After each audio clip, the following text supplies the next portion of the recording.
नमस्कार, ANB news देख रहे हैं आप। मैं हूं आपके साथ पल्लवी राजपूत और हमारे खास कार्यक्रम मुद्दा में आप सभी का स्वागत है।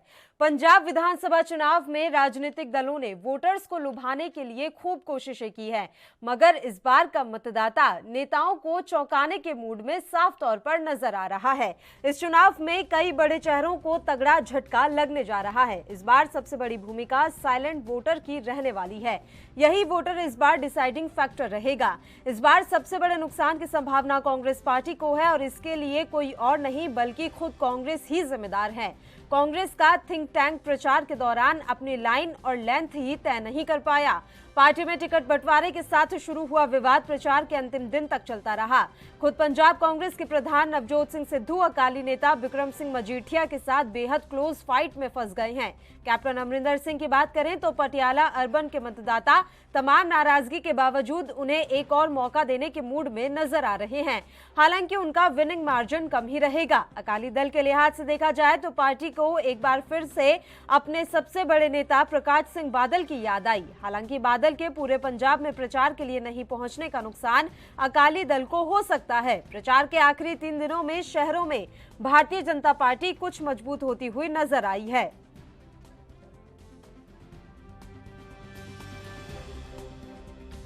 कि पंजाब 70 सालों तो लुटिया गया हैगा, कुटिया गया हैगा ते इत्थे लोकी भुखमरी दे नाल मर रहे हैगे, इत्थे नशा हैगा।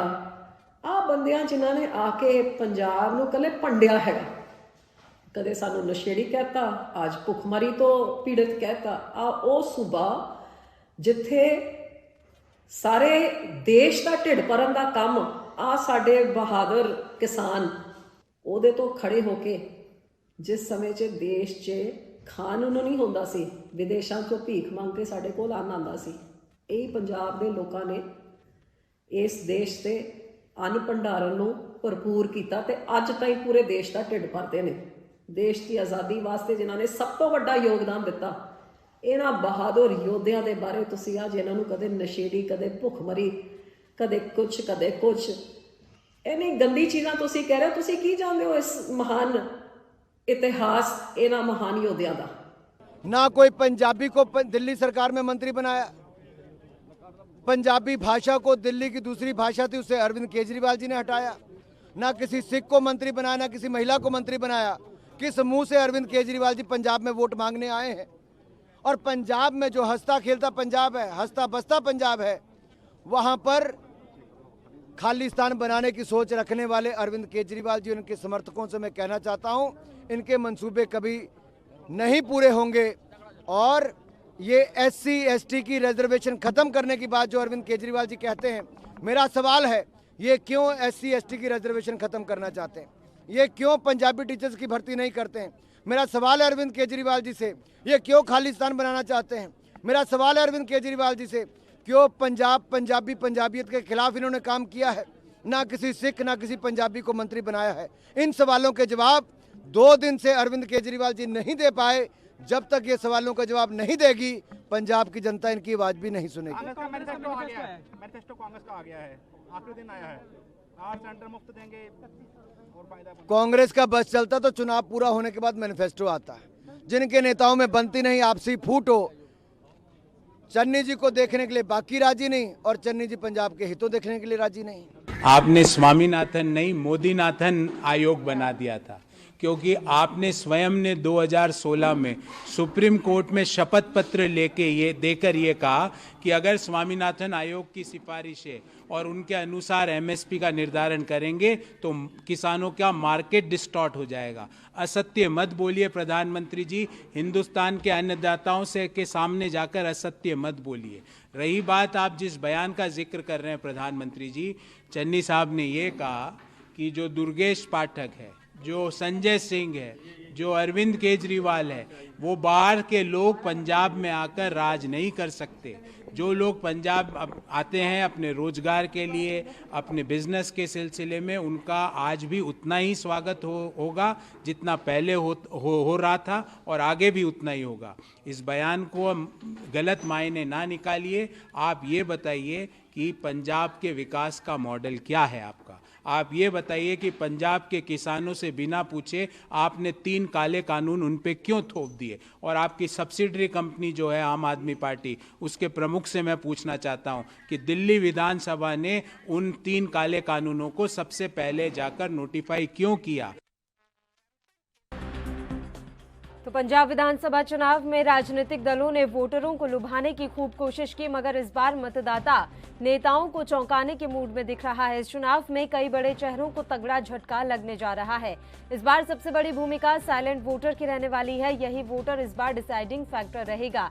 हालांकि इस बार एक बड़े नुकसान की आशंका कांग्रेस पार्टी को दिख रही है। बीजेपी ने एक बार फिर अपने रणनीतिक कौशल का परिचय देते हुए कांग्रेस और आम आदमी पार्टी की कंट्रोवर्शियल चीजों को इस तरह से उठाया कि दोनों दल प्रचार के आखिरी दिनों में उसी में फंसे नजर आए।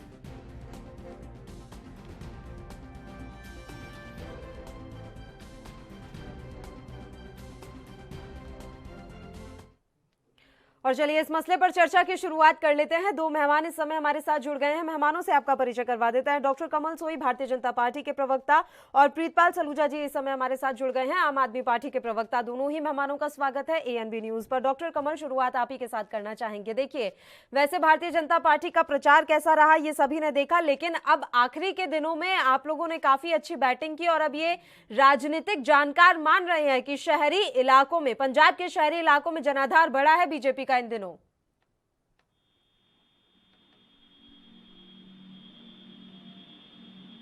हेलो, आवाज मिल रही है डॉक्टर कमल?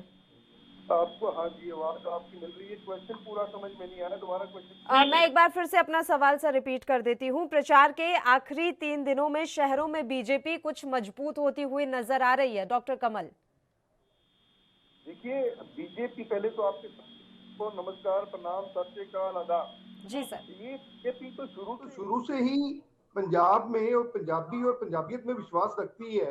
और शहरों में क्या, हम सारे गांवों में, सारे पंजाब में हम इस समय लीड कर रहे हैं और शहरों की पूरी सीटें जीतेंगे। और पंजाब में एक ऐतिहासिक जीत दर्ज करके 10 मार्च को बीजेपी अपना परचम लहराएगी और सरकार बना के आएगी। और जो माफिया राज क्रिएट किया हुआ है कांग्रेस ने, उसको खत्म करेगी। आज रेत mafia, drug mafia, land mafia, शराब माफिया, इतने माफिया खड़े किए हुए हैं, उसको खत्म करने के लिए बीजेपी वचनबद्ध है। और इसी के लिए बीजेपी का आधार बढ़ा है। बीजेपी का जो लोग वोटर है उसकी तरफ देख रहा है। आज वोटर पंजाब का बदलाव देख रहा है और बदलाव बीजेपी में देख रहा है। हमारे जब प्रधानमंत्री आए, जब हमारे होम मिनिस्टर आए, तो लोगों ने जी भर के स्वागत। कितने लोग रैलियों में आए, आप अंदाजा नहीं लगा सकते हो। पंजाब सरकार ने पूरी कोशिश की रोका जाए, लेकिन जन सैलाब नहीं रुका। और अब जन सैलाब ये वोटों में तब्दील होगा। और आप देखेंगे कि श्री राम की आशीर्वाद से, वाहिगुरु सच्चे पातशाह के आशीर्वाद से 10 मार्च को पूर्ण बहुमत के साथ बीजेपी सरकार बनाएगी। चलिए प्रीतपाल जी, आवाज मिल रही है आपको? प्रीतपाल सलूजा जी, क्या 2017 जैसी स्थिति हो जाएगी आम आदमी पार्टी की? और एक तो ये जो अभी नया शिगुफा छोड़ दिया है कवि कुमार विश्वास ने, उसके बाद से बड़ी मुसीबत में फंसती हुई दिखाई दे रही है आम आदमी पार्टी। शुरुआती दौर में काफी अच्छा खेल रहे थे आप, लेकिन लग रहा है कि अब बैटिंग स्लो हो गई आपकी। मैं ये समझता हूँ कि पंजाब की जनता के पास जो विकल्प है वो आम आदमी पार्टी है। इस समय जो वहाँ की रियायती पार्टियां जो थी, वहाँ की लोकल जो पार्टियां थी, उन्होंने पंजाब को हमेशा लूटा, पंजाब को गलत रास्ते पे ले गए, पंजाब को नशे में डुबो दिया। आम आदमी पार्टी को डिसाइड कर है। 2017 में भी हम सरकार में आ रहे थे, आपके चैनल या देश विदेश के सारे चैनल दिखा रहे थे। उस समय आम आदमी पार्टी को हराने के लिए कांग्रेस, भाजपा, अकाली एक हो गई थी। वही नीति अब ये 2022 में भी अपना रहे हैं। अगर आप दोनों के भाषणों को अगर देखेंगे तो सिमिलर चल रहे हैं।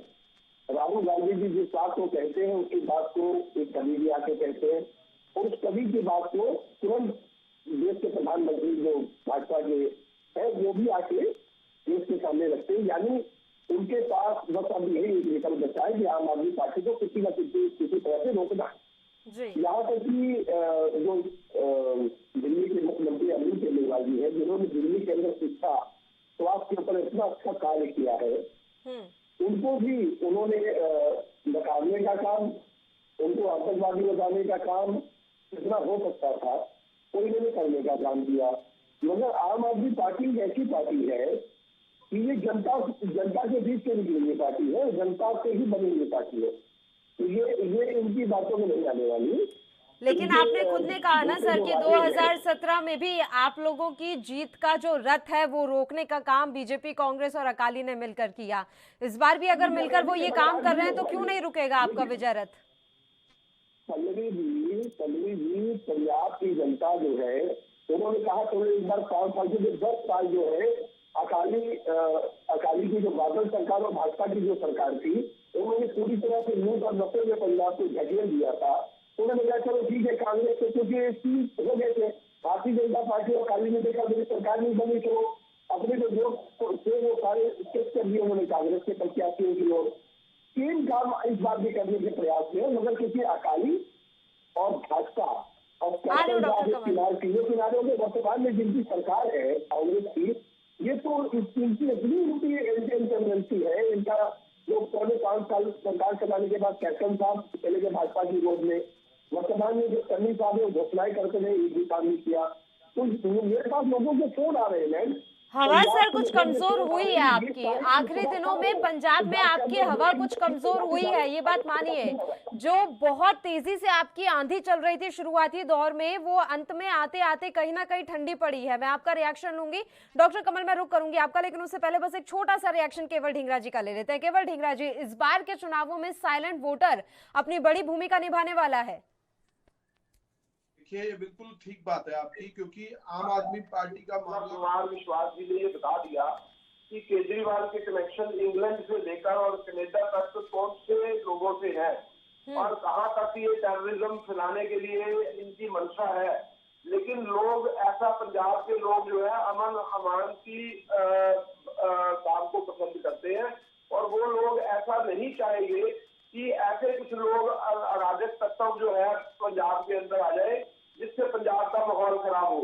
अभी बहुत सालों के बाद पंजाब का माहौल ठीक हुआ था, तो लोग नहीं कुछ ऐसा चाहते कि इस तरह के अराजक तत्व और इस तरह की पार्टियां जो है प्रदेश के अंदर आए और देश के माहौल को खराब करे और प्रदेश के माहौल को खराब करे।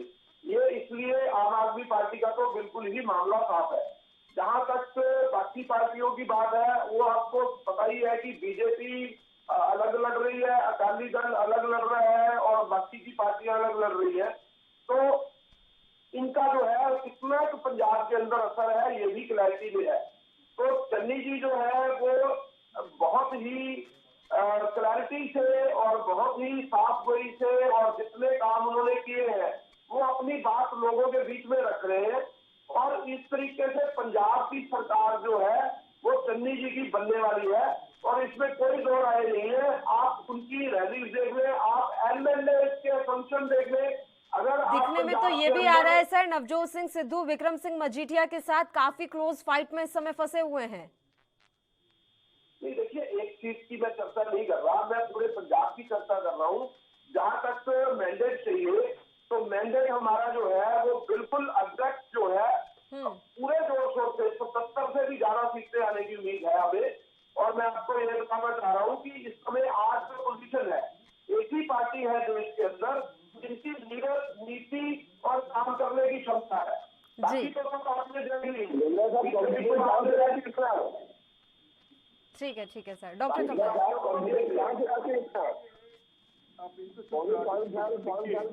मैं तो आपसे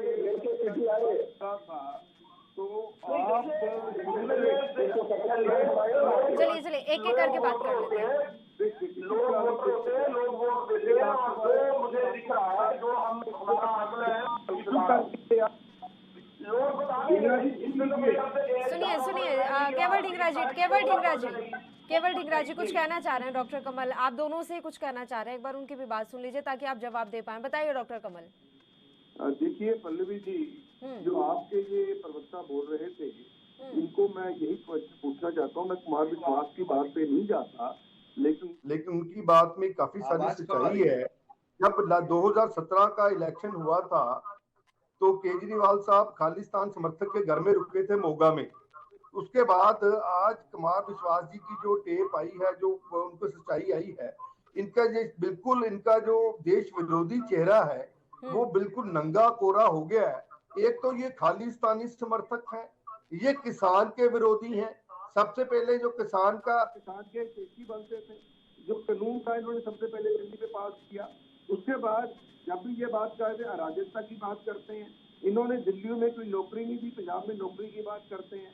आज एक मैं कन्वर्सेशन सुन रहा था मिस्टर केजरीवाल और उनके एक सहयोगी में, जिसमें वो राघव चड्ढा को मुख्यमंत्री का सुपर सीएम बनाने की बात कर रहे थे पंजाब के अंदर। देखिए भगवंत मान को ये एक डमी सीएम बनाने की बात कर रहे हैं। ये तो अराजकतावादी पार्टी है। 50-60% की सरकार लेके दिल्ली में ये घूम रहे हैं। दिल्ली को इन्होंने नशों की कैपिटल बना दिया।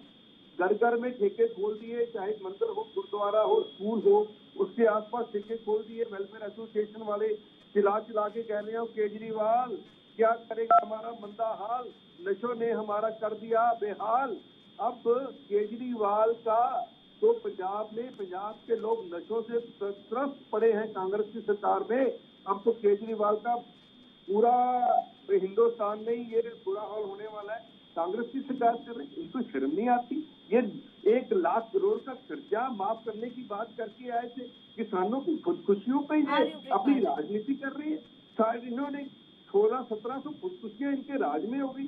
10 लाख रुपया इन्होंने मुआवजा देना था, साथ में एक नौकरी देनी थी, दिया क्या इन्होंने? उनके मुंह में जीरा। ये तो बहुत ही सिखों की कातिल जमात कांग्रेस है। इनकी 3 पीढ़ियों ने पंजाब के सिखों का कत्लेआम किया। पहले इंदिरा गांधी ने हमारे दरबार साहब के ऊपर हमला किया। राजीव गांधी ने हमारे सिखों का कत्लेआम किया, गले में डाल के मारा। उसके बाद राहुल गांधी ने बोला कि पंजाब के 70% सिख जो हैं, जो पंजाबी हैं, वो नशे की गिरफ्त में है। अब देखिए 5 साल में नशा नहीं ठीक कर पाए। अब ये कांग्रेस को अब एक्सटिंक्शन की तरफ है। वो क्या होता है ना, एक स्पेशल नजर के आ जाएगी, बाद में लोग कहेंगे कभी कांग्रेस थी। इसलिए भाइयों तो ऐसा है डॉक्टर कमल, तो आपको लग रहा है कि 2 दिन सर पे पगड़ी बांधकर अगर आप सिख समुदाय से मिलेंगे तो भारतीय जनता पार्टी इस समुदाय की सबसे बड़ी हितैषी हो जाएगी? ये किसने कह दिया आपको? प्रीतपाल सिंह सलूजा जी। भारतीय जनता पार्टी के प्रवक्ता भी शायद पता नहीं, 70 साल की हमने कानपुर का हमला खोला, खुले दर्शन दिदार कराए, सिखों के कत्लेआम के दोषियों को सलाखों के पीछे बचाया। चलिए अब जवाब तो ले लें, सलूजा जी से जवाब ले लेते हैं ना डॉक्टर कमल। सलूजा जी जवाब देना चाहते हैं सर आपकी बातों का। आवाज इनकी डाउन करा दीजिए। महात्मा गांधी के हथियारे गोष्ठी को हथियारों को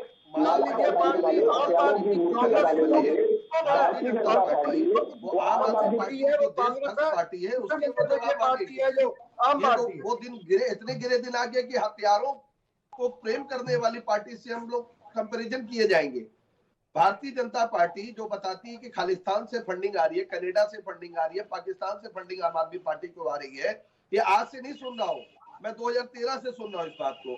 आज तक भारतीय जनता पार्टी का कोई नेता या प्रधानमंत्री जी या देश का जो इतनी एजेंसियां हैं, आज तक कोई भी एक भी सबूत नहीं ला पाई। और नहीं तो अभी अरविंद केजरीवाल जी जेल में होते, हमारी सारी पार्टी जेल में होती। पहली बात, ये चुनाव के समय में इनको समझ में आने लगता है कि आम आदमी पार्टी आतंकवादी, सारी जांचें करा ली इन्होंने। पता नहीं जाने अरविंद केजरीवाल के वहां कितने छापे मार दिए, कभी मफलर मिला, कभी फांसी की दवाई इनको मिली, इससे ज्यादा इनको मिले नहीं, क्योंकि ईमानदार पार्टी हमारी है। पंजाब के अंदर इनके कभी नेता जो है भारतीय जनता पार्टी के, उन्होंने एक सगुफा छोड़ा। तो मैंने तब भी कहा था, आज भी मैं पत्रकार बंधुओं से कहना चाहूंगा, ये बहुत गंभीर विषय है।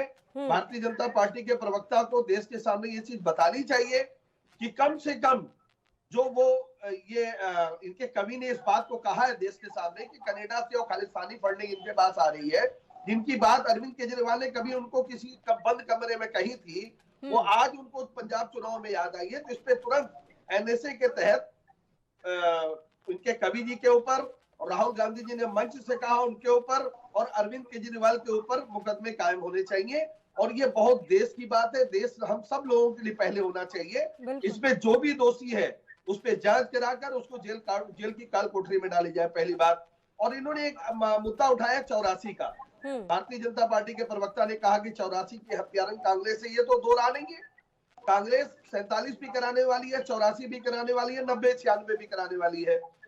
भारतीय जनता पार्टी की क्या कसर थी? जो दरबार साहब के ऊपर हमला हुआ था पल्लवी जी, अगर आप उस समय का अखबार उठा के देख ले तो लाल कृष्ण आडवाणी और नरेंद्र मोदी जी उस समय आरएसएस के संस्थापक सदस्य हुआ करते थे पंजाब के।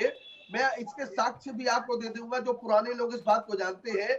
उन्होंने इंदिरा गांधी के ऊपर लाल कृष्ण आडवाणी जो भारतीय जनता पार्टी के नेता हुआ करते थे, मुरली मनोहर जोशी जी नेता हुआ करते थे, और इनके पल्लवी जी 1 to 1 कर लीजिए इनके साथ, हमें निकाल दीजिए। इन्होंने गोल्डन टेम्पल यानी हरमंदिर साहब, सर आप थोड़ी ना बताएंगे कि मुझे कहाँ किसके साथ 1 to 1 करना है? आप अलग ही गुस्सा हो रहे हैं। बात केवल ढींगरा जी भी तो बैठे हुए हैं ना सर, केवल ढींगरा जी भी तो बैठे हुए हैं ना सर। दोषी है उतनी ही दोषी भारतीय जनता पार्टी और आरएसएस है। सिखों के कत्लेआम में अगर कांग्रेस का हाथ है, उतना ही हाथ भारतीय जनता पार्टी और आरएसएस का भी है। ठीक है सर। और कांग्रेस अब ये गड़े मुर्दे उखाड़ने का क्या फायदा? क्योंकि अब इनका कोई अर्थ नहीं रह गया है। अब वक्त बहुत बदल गया है सर, वोटर्स उतना समझदार हो चुका है, वोटर्स बहुत समझदार हो गए हैं अब। केवल ढींगरा जी सर, ऐसा माना जा रहा है कि मालवा में आम आदमी पार्टी की हवा चल रही है।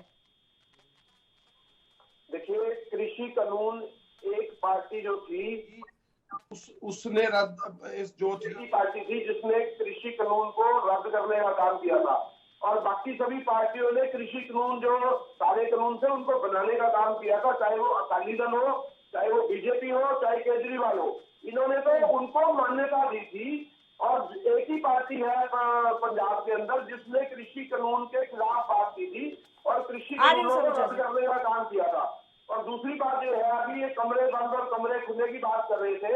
हाँ। ये कमरा बंद करके अगर इस तरह की काम किए जाए या कमरे खुले करके किए जाए, लोगों के बीच में तो इनकी एक्टिविटी सामने आ गई। और कुमार विश्वास जी ने क्लैरिटी में बता दिया कि वो जो आदमी था वो इंग्लैंड से कनेक्टेड था, और उसके बाद उसका दूसरा आदमी कनाडा से कनेक्टेड था, और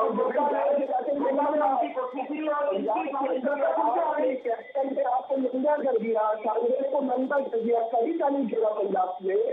आप इतना कॉन्फिडेंस लाके कहाँ से निकला था? आपका जो दुल्हा था वो 5 साल में सरकार चला रहा हो, आपकी सोनिया जी, प्रियंका जी, राहुल जी आके वहाँ पंजाब में कहते हैं कि हमको पता नहीं था कि वो भाजपा की सरकार चला रहे। बताइए, आपके सुप्रीम जो है एक एक करके बोल लेते हैं ना सर। ढींगरा जी को जवाब देने दीजिए, उसके बाद मुझे डॉक्टर कमल का भी रुख करना है कि उनके मुख्यमंत्री जो है भाजपा के सारे सरकार। ठीक है ढींगरा जी चलाते हैं साहब। मेरा कॉन्फिडेंस तो आपका मुख्यमंत्री बनना, अभी मुख्यमंत्री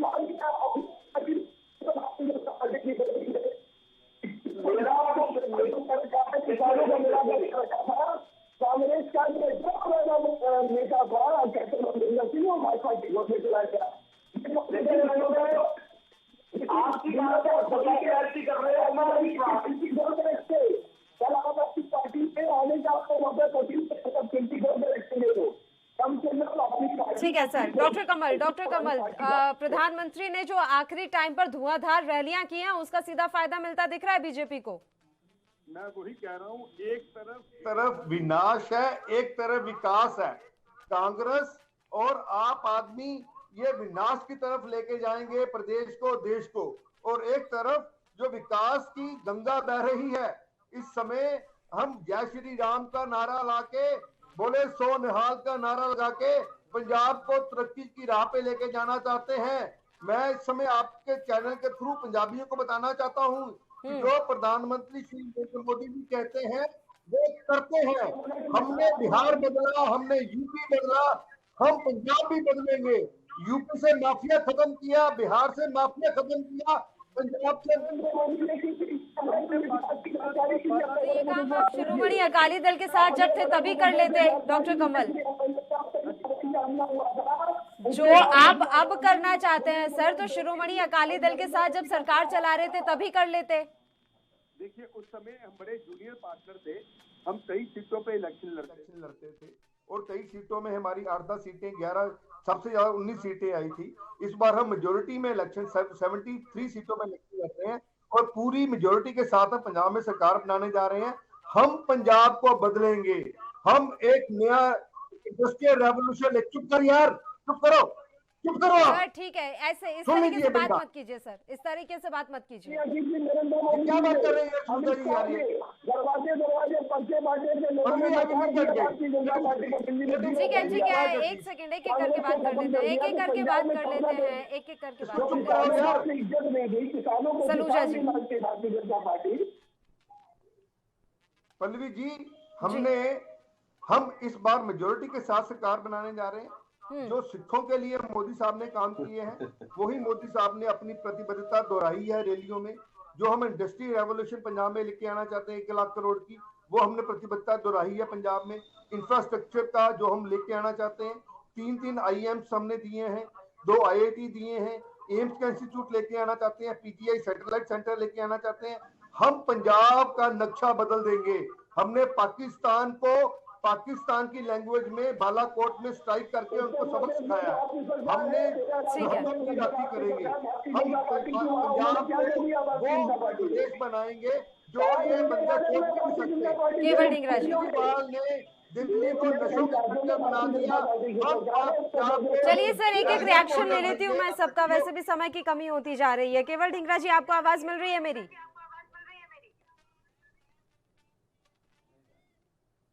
वो छोड़ गए जी, वो छोड़ेंगे।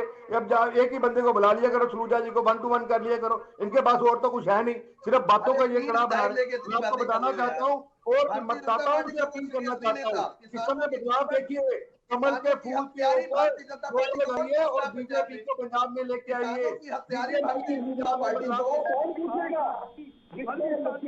तक किसानों को किसान नहीं माना, 4.5 को किसान हमारे देश के कहीं तो आज तक उनके मुख्य से उनके लिए एक संवेदना भी निकली।